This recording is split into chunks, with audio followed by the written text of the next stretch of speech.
السلام علیکم ورحمۃ اللہ وبرکاتہ۔ ناظرین، عید الاضحیٰ کے حوالے سے چند اہم باتیں آج موضوع سخن ہیں، تو آئیے ابتدا کرتے ہیں۔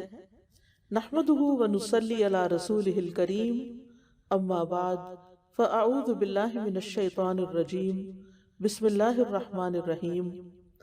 ناظرین کرام، عید کے تہوار کا آغاز 624 عیسوی میں ہوا، جب نبی کریم صلی اللہ علیہ وسلم نے مدینہ النبی میں دین اسلام میں سال بھر میں 2 عیدوں کی نوید سنائی، عید الفطر اور عید الاضحیٰ۔ عید الاضحیٰ ذی الحجہ کی 10ویں تاریخ کو عالم اسلام میں پورے جوش و خروش سے منائی جاتی ہے۔ اس سال عالمی سطح پر پھیلی ہوئی وبا کی وجہ سے حج بھی محدود سطح پر کیا جا رہا ہے اور عید بھی بہت مختلف طریقے سے منائی جا رہی ہے۔ ایک مسلمان کو جب اس قسم کی صورتحال کا سامنا ہوتا ہے تو وہ الحمدللہ علی کل حال کہہ کر اپنے اوپر آئی ہوئی آزمائش سے نبرد آزما ہونے کی کوشش کرتا ہے۔ وہ صبر کا دامن تھامے رکھتا ہے، اس لیے کہ فرمان باری تعالیٰ ہے، ان اللہ یحب الصابرین، بے شک اللہ صبر کرنے والوں سے محبت رکھتا ہے۔ ناظرین، بات صرف محسوس کرنے کی ہے۔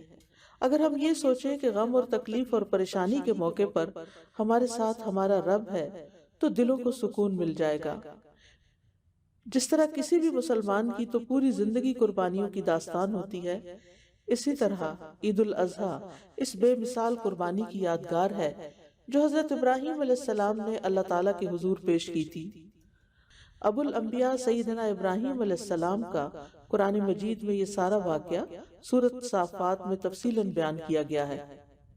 انسانی تاریخ میں انسانی جان کی یہ پہلی قربانی تسلیم کی جاتی ہے جو معبودان باطل کی بجائے خالصتاً اللہ تعالیٰ کے چہرے کی چاہت میں تھی، اور قربانی بھی ایسی کہ جس میں قربان کرنے والے پر بھی کسی قسم کا دباؤ نہ تھا، اور قربان کیا جانے والا نوعمر اسماعیل بھی بصد خوشی تیار تھا۔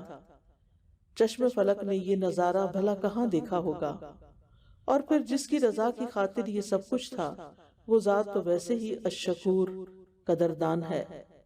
ناظرین، ابراہیم علیہ السلام کی اسی سنت کو ہمارے پیارے نبی صلی اللہ علیہ وسلم نے بھی نہ صرف خود اختیار کیا بلکہ قیامت تک جاری و ساری کر دیا۔ حجۃ الوداع کے موقع پر بھی آپ نے 100 اونٹ قربان کیے، حالانکہ آپ صلی اللہ علیہ وسلم کبھی بھی صاحب نصاب نہ تھے۔ اسی سنت رسول پر عمل کرتے ہوئے ہر سال مسلمان عید الاضحیٰ کے موقع پر قربانی کرتے چلے آ رہے ہیں، کیونکہ قربانی تو اللہ کا قرب پانے کا ذریعہ ہے۔ ابراہیم علیہ السلام کے سارے واقعے سے ہمیں یہ سبق ملتا ہے کہ اللہ تعالیٰ کی راہ میں اپنی محبوب ترین چیز پیش کی جائے، جس کا مقصد صرف اور صرف اس کے چہرے کی خواہش ہو، اس کی طلب ہو۔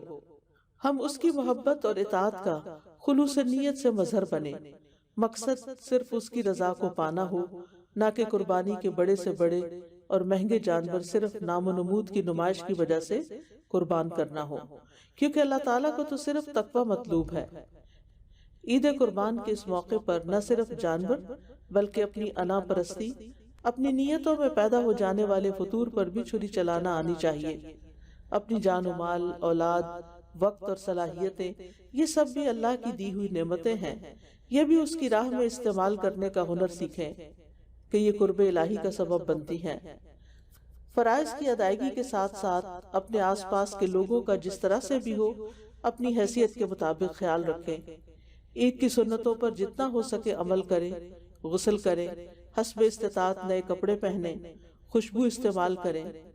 حدیث میں ہے کہ حضرت عبداللہ بن بریدہ سے مروی ہے کہ نبی صلی اللہ علیہ وسلم عید الفطر کے لیے اس وقت تک نہ نکلتے تھے جب تک کچھ کھا نہ لیتے، اور عید الاضحیٰ میں اس وقت تک نہ کھاتے جب تک کہ نماز ادا نہ کر لیتے۔ عیدگاہ پیدل جائیں اور ایک راستے سے جا کر دوسرے راستے سے واپس آئیں۔ حضرت ابو رافع روایت کرتے ہیں کہ نبی کریم صلی اللہ علیہ وسلم عید کی نماز کے لیے پیدل تشریف لے جاتے تھے، اور جس راستے سے جاتے تھے اس کے علاوہ دوسرے راستے سے واپس آتے تھے۔ راستے میں تکبیریں اللہ اکبر، اللہ اکبر، لا الہ الا اللہ واللہ اکبر، اللہ اکبر وللہ الحمد پڑھتے ہوئے جائیں، تاکہ اللہ تعالیٰ کی حمد بھی بیان ہو اور یہ بھی احساس ہو کہ آج کوئی خاص دن ہے۔ نماز عید الاضحیٰ کے بعد خطبہ بھی سنیے۔ عید کی نماز کے لیے خواتین اور بچے بچیوں کو بھی عیدگاہ لانا چاہیے۔ حضرت ام عطیہ سے مروی ہے کہ آپ نے ہمیں حکم دیا کہ ہم عید الفطر اور عید الاضحیٰ کے روز پردہ نشین دوشیزاؤں، چھوٹی بچیوں اور حائضہ عورتوں کو عیدگاہ کے لیے نکالیں۔ البتہ حائضہ عورتیں نماز کی جگہ سے علیحدہ رہیں گی اور مسلمانوں کی دعا میں شریک ہوں گی۔ میں نے عرض کیا یا رسول اللہ، بعض عورتیں ایسے بھی ہیں جن کے پاس چادر نہیں ہوتی۔ فرمایا جس عورت کے پاس چادر نہ ہو وہ اپنی بہن سے لے لے، یعنی عید پڑھنے ضرور جائے۔ اور عیدگاہ کے منتظمین کو اس کے لیے پردے اور دوسری ضروریات کا انتظام کرنا چاہیے۔ اس سے شوکت اسلام کا اظہار ہوتا ہے اور مرد اور عورتیں، بچے عیدگاہ میں اللہ تعالیٰ کے سامنے سجدہ ریز ہو کر دعائیں کرتے ہیں۔ تو اگر کسی ایک کی بھی دعا قبول ہو گئی تو یہ تمام حاضرین کے لیے باعث برکت ہوگی۔